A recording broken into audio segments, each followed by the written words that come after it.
Hello my favorite students. Today I will tell you how I manage the school life, homework and the various activities in our daily life. And ये video आप लोग को बहुत ही काम आएगी क्योंकि मैं भी एक स्टूडेंट हूँ. As a student of the 9th standard I will tell you how to manage, how to fulfill our the responsibilities of the schools and our daily lives. So my name is Mohammad Asad Khan and let's start the video. So पहले हम ये जानते हैं, मेरे अभी summer vacation चल रहे हैं. आप लोगों की बहुत से लोगों की समर वेकेशन हो गई, मोस्ट ऑफ द स्टूडेंट्स हो गई हैं. तो पहले मैं यह कहूँगा 1 महीने की समर वेकेशन होती है हम लोग की, और उसमें कैसे मैनेज किया जाता है. तो मैंने इस समर वेकेशन में एक मेरी आदत है कि जो मैं जिस क्लास में मैं हूँ मैं अपना सिलेबस नहीं कंप्लीट करता, मैं दूसरे क्लास का सिलेबस कंप्लीट करता हूँ. जैसे मैं 9th स्टैंडर्ड में हूँ और मुझे 10th स्टैंडर्ड का सिलेबस कंप्लीट करना है. पता नहीं क्यों ऐसा, लेकिन मुझे आगे क्लास का जो किताबें हैं, जो सिलेबस है उसको कंप्लीट करना अच्छा लगता है. मैंने 11th क्लास का आधा सिलेबस ख़त्म कर दिया था. तो इसीलिए मैं आपको ये वीडियो में बताना चाहता हूँ कि कैसे हमें मैनेज करना चाहिए. तो और जो आप लोग बहुत से वीडियो देखे होंगे यूट्यूब पर कि कहते हैं 4 बजे उठो, 3 बजे उठो, 5 बजे उठो. ऐसा कोई ज़रूरत नहीं है. मैं 6 से 7 बजे उठता हूँ और समर वेकेशन है तो 7-8 बज जाता है मुझे उठते. और अपना खा पी के मस्त तैयार होइए 10 बजे तक. उसके बाद फिर धूप निकल जाती है तो उस समय में आपको कहीं टहलना भी नहीं रहता, तो आप चुपचाप बैठ कर पढ़ने लगिए. 1-2 घंटा पढ़ने के बाद आप थोड़ा रेस्ट ले लीजिए. पार्क में खाना खा के उसके बाद फिर रेस्ट लेकर टारिए और ये थोड़ा, उसके बाद फिर पढ़िए 2-3 घंटा. ऐसे ही सिलेबस कंप्लीट होता है. और अगर आपको मैं एक बात बताना चाहता हूँ, अगर आप स्मार्टली स्टूडेंट हैं, आप चाहते हैं पढ़ना, तो अगर आप को असाइनमेंट मिला वेकेशन के लिए तो आप उस असाइनमेंट को मत करिए. मैं खुद अपनी तरफ से बता रहा हूँ कि मैंने असाइनमेंट नहीं किया है और मैं सिलेबस कंप्लीट कर रहा हूँ. अगर आप चाहते हैं 9th सिलेबस कंप्लीट करना तो 9th का सिलेबस कंप्लीट करनी है, वरना आप 10th का भी कर सकते हैं. कोई भी ऐसी एक्टिविटी हो जिसमें आपको इंटरेस्ट है उसमें उसी चीज़ में आप लग जाए. कोई ज़रूरी नहीं है कि सिर्फ सिलेबस में ही कंप्लीट करना.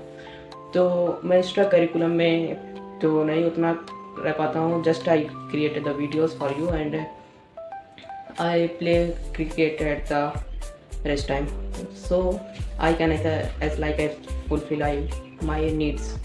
So students, मैं आपको यही बताना चाहता हूँ कि अगर आप भी स्मार्टली वाइजली क्लास में बनना चाहते हैं तो मेरी बातों को ध्यान सुनिए. मैं जो सिलेबस होता है स्कूल का उसका मैं नहीं पढ़ता. एग्ज़ाम के लिए तो मैं 100% कह रहा हूँ, 101% कह रहा हूँ कि मैं नहीं पढ़ता स्कूल के लिए. मैं अपना सिलेबस खुद पढ़ता हूँ. टीचर्स जो पढ़ाते हैं वो तो उससे पहले मैं अपना सिलेबस कंप्लीट कर लेता हूँ. और जो सबसे पहले जो आप जिस सब्जेक्ट में आपको इंटरेस्ट हो उसको कंप्लीट कीजिए. जैसे साइंस, मैथ, SST जो भी, उसमें आपको अपना पूरा सिलेबस कंप्लीट कर लेना है. और एक बात कि जब एग्ज़ाम आने वाला होता है तब आप जिस सब्जेक्ट में कमज़ोर हैं उस सब्जेक्ट को कंप्लीट कर सकते हैं और याद कर सकते हैं. और पहली बात तो ये कि आप क्वेश्चन सॉर्ट का आप मत रटिए, क्योंकि अब हम नीचे क्लास के नहीं रह गए, लोअर क्लास नहीं रह गए, अपर क्लास में चले गए. तो आपको मैं सजेस्ट करूँगा कि आप कहानियाँ पढ़ें. आप अगर जो इंग्लिश का है तो लिटरेचर पढ़िए. इंग्लिश में जो पोएम्स होते हैं उनको अंडरस्टैंड करिए और टॉपिक्स को अंडरस्टैंड करिए, ना कि क्वेश्चन को रटिए. सो अगर आप भी ये सब करके फिर आपका मन जब भर जाता है, माइंड एकदम फुलफिल हो जाता है, आपका रेस्ट मांगता है, तो अब मैं एक सजेशन और देना चाहूँगा कि आप रेस्ट के instead of the rest you can do any other activities like exercise, running, cricketing, playing. Any of them you can do.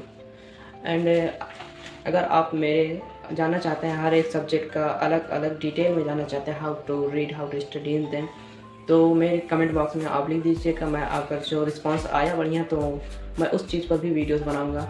और मैं ये 100% कह सकता हूँ कि आप लोग जो चीज़ मैं बताता हूँ, जो मैं बताया हूँ, उस पर अगर जो काम करेंगे उसको फॉलो करेंगे तो पक्का है आप लोग में चेंजेस आएंगे. आप लोग स्मार्टली और वाइजली टॉपिक को अंडरस्टैंड कर सकेंगे.